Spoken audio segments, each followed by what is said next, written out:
Alright, what's up y'all, it's LakerFan here. As you see by the title of today's video, I'm here to teach you how to beat the double bigs in 2v2. Now, what this obviously pertains to is one post scorer, one glass cleaner, whether that's a pure stretch big who's just post fading on you all day, a stretch like finisher who's going to have a combination of hooks and fades. Regardless, this is a crazy lineup and I don't know how people could ever say that it's not. This big man is out here averaging 18 points. But anyway, you're going to see we're running the offensive threat PG with the finisher at the 2. Obviously that means I can't shoot. There are two different ways of attacking this lineup. Now obviously its speed on defense is going to be one of them.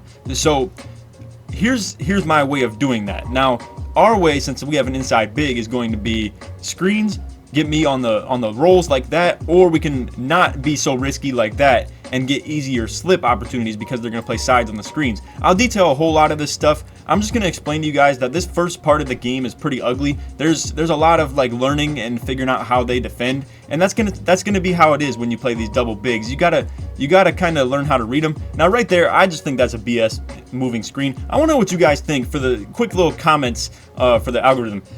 What do you think about moving screens as if you're an inside big man? I feel like low key, bro, these things are so like random number generated where it's like I feel like I don't even actually set a moving screen half the time and it's just like the dude is moving into me. But anyway, aside from that, I want to stick to this topic because I know there's a lot of people who are really trying to learn right now. So big key, I want you guys to keep in mind on defense, your key, and you see right here, again, this is just us like not being on the same page. I should have gone in with that, but again, I wanted to set things up clean. You're gonna see later in the game we set things up real clean on offense. But anyway, let me stick to the defense topic, since obviously now we're back on D.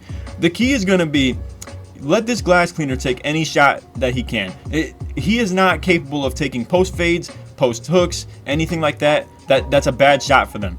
Also, another key is going to be try to pull the chair when they're backing you down like that. But honestly, you're not going to get many stops by doing that, especially at the fact that he's not trying to aggressive back you down. He's not going for the drop steps. He's trying to finesse post score you all day. He's trying to take hooks, fades, deep range, everything, and honestly, not even deep range, because low key, bro, a lot of these fades that they be taking are literally from like 1 foot away. You're going to see this crazy nonsense. And I hate to promote this stuff as something that's a true lineup to be able to be ran, because, bro, this is stuff that takes, like, people be calling me out for the lack of skill. Yo, and I want to explain. Those are the shots you need to make them play for. Let them take standing layups. Play the passing lanes. Be hard on that. Try to get as many steals as you can in these lanes. If they backdoor you, you got to live for the fact that they're taking a bad shot with the standing layup. Because standing layups, honestly, are just a bad function. It's not a good shot. Also, another key, as you can see right there, reach around 14 seconds on the shot clock. If you reach at like 5, it's going to reset it. Last thing you want to do is reach in on these guys when there's 5 seconds left on the clock.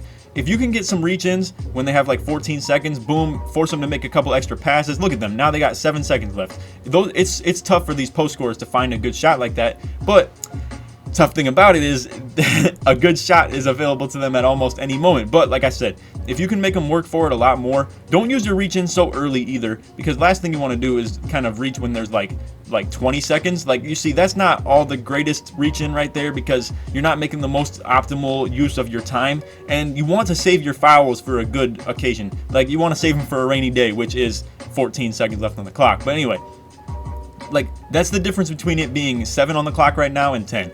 Simple as that. Now anyway, you see they hit the fade, yada yada. I'm here to tell you that stuff is tough to guard, and there's really no good function to guard it. Now my thing is too, you're gonna see a little later in this game, the pogo stick spam is another option as well. Make them play for stuff like that. That's a horrible shot, and honestly the fact that they got bailed out on it is pretty wild. But like I said, you got to make them play for shots like that. Let the glass cleaner do a lot of scoring. Listen, I know it sounds dumb to be like, yo, give up a pretty open look in the paint, but I'm telling you, when these guys are taking a standing layup, it's a much better shot for you to give them than for them to look at this. They're not even passing to this big man down low. Boom, another 25% fade. Like, bro, I'm here to also talk about how a lot of people are saying like I watched a Tyceno video on his little, it was literally today. I watched a video on his wager of playing 2 bigs, or not even 2 bigs. It was just a post score and a small lockdown. And honestly, that lineup's even crazy too, because the small lockdown will still crash rebounds, and at the end of the day, you still need 2 bigs to defend it. It's crazy, bro. But they have way better perimeter defense ability as well. So honestly, I'm here to tell 2K directly, a lot of people have talked about, and look at this, like a 1 foot post fade, bro. And now this dude's got his takeover. Again, the whole topic of how to beat this is kind of later in the video, so just stick with this. But anyway, I'm here to talk about how a lot of people are saying like, yo, why are you making vids like this? Like they were on Tyceno's video talking about that too. Like, yo, why are you making vids like this? You're just showing kids that it takes no skill to win with lineups like this. I don't think you guys understand. As a content creator, trying to just put makeup on everything and just being like, oh, I'm not gonna make videos on this because I don't want people to see how easy it is to win with this stuff. You got to understand, we have to have at least some hope in a community, or not community, but gaming like company, to be able to fix problems like this, bro. Like if we can like make videos on this stuff to kind of detail how stupid and OP it is, that's the key. Now, I want to detail this. These are the shots that I'm talking to you guys that you have to make them play for. You got to make them play for anything in the standing layup area. So look at this. So you got literally, it's crazy to me how this is actually the bad shot. But also another key. So as the big man, if you get drop stepped, I want to explain to you, being drop stepped like this is a horrible thing. Like you don't want to be able to have that happen. So you gotta just keep on jumping. Trust me. Use pogo stick as high a level as you can. Keep holding your left stick toward the hoop and just keep spamming Y, because it like disables them to get the drop step on you if you're like constantly up in the air jumping, and it takes away any shots like this. So you see the key. Boom. Late 95 or 85% contested. Anything standing layup is these guys' worst nightmare. All right, now we're on to the offense. So you're gonna see me and Cook are setting this up a lot cleaner at this moment. So boom, we hit the slip. So when these bigs are playing sides like that, that's how you're gonna kill them. You're gonna be able to get them with that cut right through the middle. Now, I'm not really here to detail how to beat this with ISO. I feel like that's a little more self-explanatory. And you see this now right there, they're playing front back, so that's easy. That's easy beat right there for Cook to get open for three. Now, obviously the key is gonna be for him to be able to shoot if they're gonna play front back. Now, right here, we're just trying to get it into him. I don't want to play any of that risky backdoor stuff that we were doing earlier on in the game. That was the whole key. Boom, again. Front back, they're just letting him shoot. Because honestly, you're going to see this a lot too. Your guard is going to have to be able to shoot. These post scorers are going to let him shoot all day. And just, now maybe their mental aspect will change on that when the green machine starts going, where he gets 2 in a row like he just did. Now, if it does, you can eat off these slips again, like you're going to see us do. But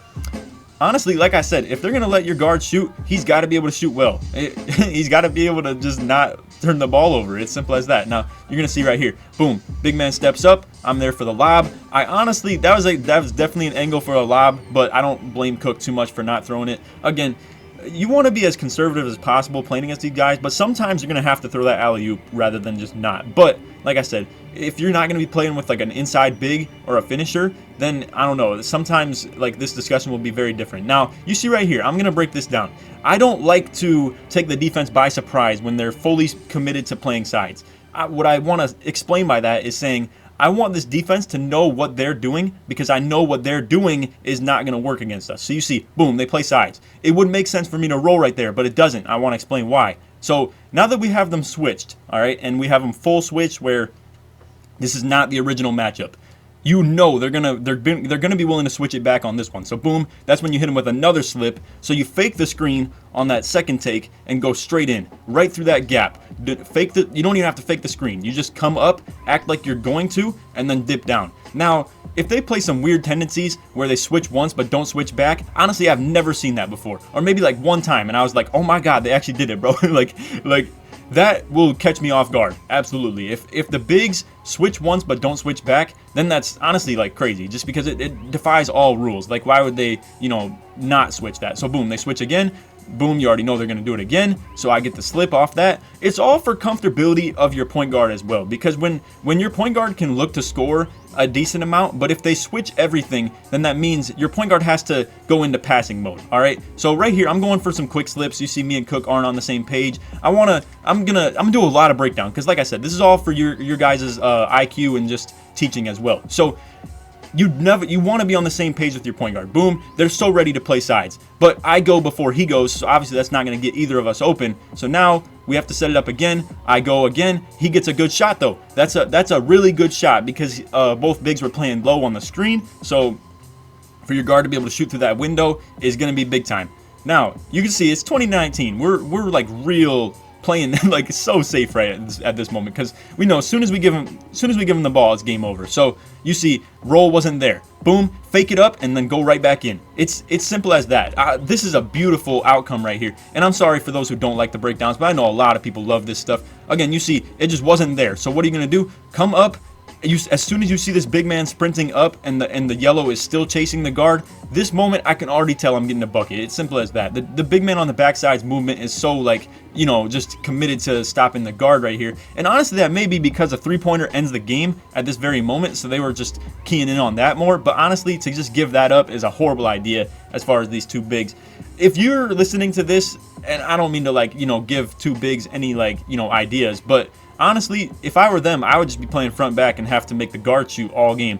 Honestly, like, he's probably going to miss eventually, but then again, you can play for chase down blocks doing what they're doing right here. You can also hope for, like, you know, just good misfortune on the passing lanes. Again, you see they're playing sides. I'm ready to just shred right through, and we get it easy. I want to explain to you guys, with one inside big, as long as your mobility is good, and honestly, I guess I'm making this video for all the people that kind of have a build like myself, where you have a fast mobile big on the backside. This is how to beat it. You have to be able to beat sides with the slips. You have to be able to beat front and back with good pick and roll. It's simple as that. You see we go 10 for 10 and still almost lose. Like, it's kind of crazy, but honestly that is credited to our 2 turnovers. The one alley-oop that we, like, miscommunication that we had, that was like a really bad one. But anyway, so now I'm gonna go ahead and make a cut real quick. Alright, so we got gameplay number 2 now. Now this one's a lot quicker. This is also just an offensive showcase. I'm going to explain to you guys how to use alley-oops properly now for this system. Now, like I said, as far as the defensive tips, I hope that those helped you a little bit. So basically what I was saying is force them to take standing lays, get your reach-ins around 14 seconds, and then also just using pogo stick, no matter if you're the guard or the big. That's so key as far as, like, stopping these post fades and post hooks. You got to just constantly jump up and down. It's simple as that. Now you can see right here, they switch it up where the glass cleaner is at the 2 now and the post scorer is at the 1, whereas the game before we had the post scorer at the 2 and the glass cleaner at the 1. And there are pros and cons to that, like, either way for the other team. Obviously, if the glass cleaner's at the 1, that means that he's going to have a lot easier rebounds. If the glass cleaner's at the 2, that means that the post scorer should have a lot easier shots, because you would anticipate there's probably going to be a guard on the court. Now, these are tough lineups to prepare for. You can see right here, we get the slip, but they're playing in really quick pre-switch. So what do? I just slip it even quicker. So I want to explain again. I'm sorry for all the breakdowns and people that don't like it. I'm just going to go ahead and show this. Okay, so you can see they get the switch, but it wasn't there, but Cook obviously threw it because that we felt like that was the shot to get. You see the pre-switch. The guards, the one on the left is dropping off, and the one on the right is picking up because they know that Cook's going to move to the right. Now, honestly, you could destroy these dudes if you hit, like, a little behind the back to the side of the left guy who's switching down to me, and now the guy on the right is completely out of position. But we're going to just stick to the topic of this. You see Cook tries to hit me on this, and honestly, the dude on the backside even drops down for the passing lane too. So again, I'm going earlier. I'm going mad early because I know they're willing to switch this stuff. So you're going to see a lot of this stuff, and you're going to see Cook throw some lobs as well. I want to explain. The only time, and I told him this as the game moved on too, the only time a lob is going to be there is if I call it out and, like, say it, because for the most part, these lobs at the straight on angle are never going to be good. You're going to get those underhand scoop ones that are going to get easily contested. You might get lucky and get, like, the 360 one, but I know a lot of you guys probably know what I'm talking about with those.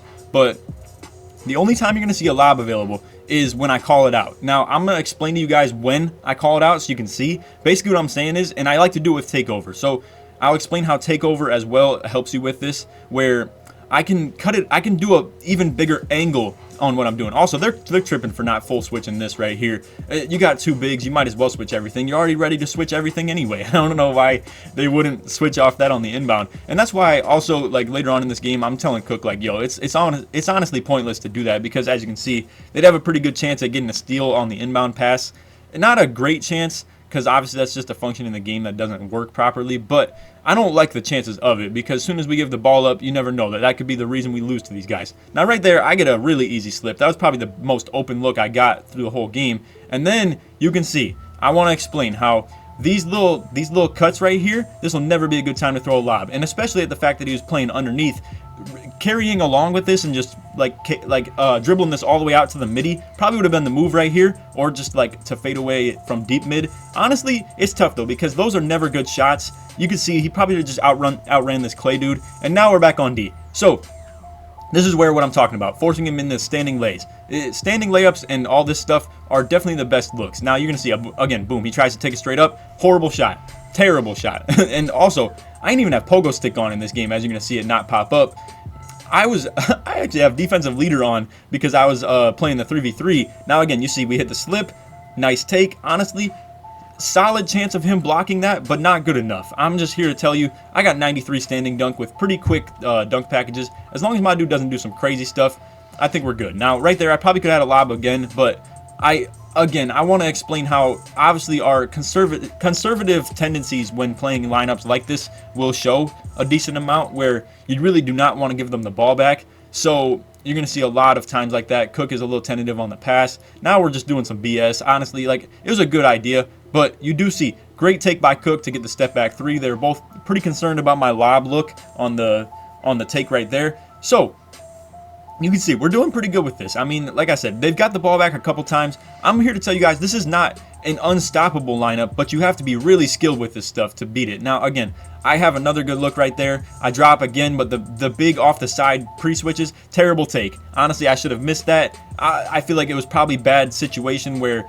Cook didn't really set it up very well either. And then, like I said, if you could, but again, I'm not here to like call him out, but if you could do like a behind the back off this though, like watch this, go back to the right off of that behind the back, that'd be like so game changing. Now again, right here is where I'm trying to explain to him I'm gonna curl these off for lobs. You can see I take the right angle for that, but again, it's just kind of just bad execution on the communication. Now you're gonna see we do eventually get it though. I want to explain how with takeover on getting lobs, you can literally curl this off as much as you want. So for those of you that like the IQ stuff, you're gonna love this part right here. All right, this is gonna be a beautiful breakdown. I'll try to do it even like in the moment. So you're gonna see, Cook comes up, give him the ball, and we're running this pick and roll right now. I'm gonna curl it off so far off this. So you're gonna see, I go. Actually, that was actually like a bad example. And again, the execution on this, we're not really. Cook's not really doing what I want him to do. All right, I'll just put it like that. Now he's gonna come to the left right here. Boom, I curl it off super wide for a good lob look. So a normal pass might get intercepted right here because this big might just literally press X, as I'm sure he did at this moment, but boom, the lob is going to be available as long as I can get myself at an angle to where this big on the backside isn't going to block it. And honestly, it's like almost impossible to block alley-oops. I will say though, contested alley-oops have been missing a lot more lately as far as I've seen, but to be able to actually like block one out of the air or snatch it out of the air is pretty impossible. If you can like jump and contest it though, I will say I've been noticing it's a lot tougher to get those looks. But anyway, again, I'm there for lob opportunity. I'm going super wide off this, and you can see it's just a beautiful angle. You got to take the perfect angles when doing this. And like I said, to curl it off super wide for a good lob angle is going to be super key. Now, I lose my takeover, I believe, and that was not the greatest look, so I applaud him for not passing that. And right here, again, boom, they just pre-switch it. Now, honestly, tough shot right there, but we are up 20-0. We probably have enough room to at least like give the ball back one more time. Right here, he's just out too much. Those are the ones that I do not like to do, all right? Because that's, as you saw earlier in the video, we got a turnover off doing the exact same thing against those guys before, where sometimes I like to set this up clean and not play around with any of that stuff, but then also, I mean, I guess Cook's probably looking for me to do this. So as you can see, me knowing those tendencies at that point, I'm like, okay, not risking that out of bounds lob again. I'm gonna just go for it, and if he doesn't throw it, so be it. That's fine. But anyway, as you can see, beautiful game. I went 9 for 10 with 3 boards. Also cleaned up that late at the end. That was like pretty impactful. But like I said, I don't know. It's so hit or miss because it's crazy to me because like these guys, they could have easily beat us if we gave them the ball back right there, if I like didn't grab that rebound on the late. But then again, who knows, maybe we get one more stop. But it's tough to say, bro, because like really they could have easily 22-20'd us off that. It's honestly crazy. But anyway, in conclusion, the best way to beat these guys, if you have ISO, obviously as a guard you can ISO these bigs and that's your best chance. If you run like inside and outside pick and roll where your big man obviously like can't shoot, this is the way to do it. Your guard's gonna have to shoot well, especially through the easy windows he's gonna get by, you know, a post score being literally like the guy trying to guard him in a front back. If your guard can't get open against a post score in front back defense with no help D, then I don't know what to tell y'all. That's just tough. Like, and if you can't hit wide open, that's also gonna be a problem. I mean, you see this game, Cook still went 2 for 4, and it was like, it was almost still a bad outcome. Like, I'm so serious. Your guard cannot miss. your guard cannot miss, or you got to play good defense. As simple as that. Now, for the defense, like I said, pogo stick, fouls at 14 seconds ish or something like that. Make them play for the like 2 more inbound passes. You know what I mean? They got to get the ball to one guy, give it back to another. Now he's got to post you up again. It's already 7 seconds. They're kind of screwed in that situation.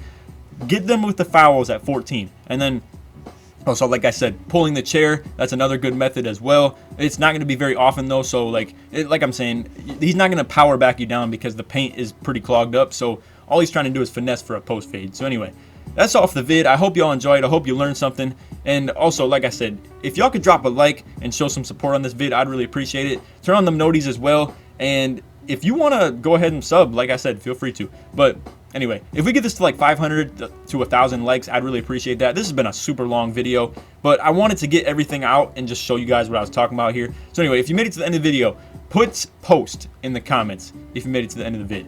So anyway, other than that, I hope y'all enjoyed, and take it easy, man. Peace.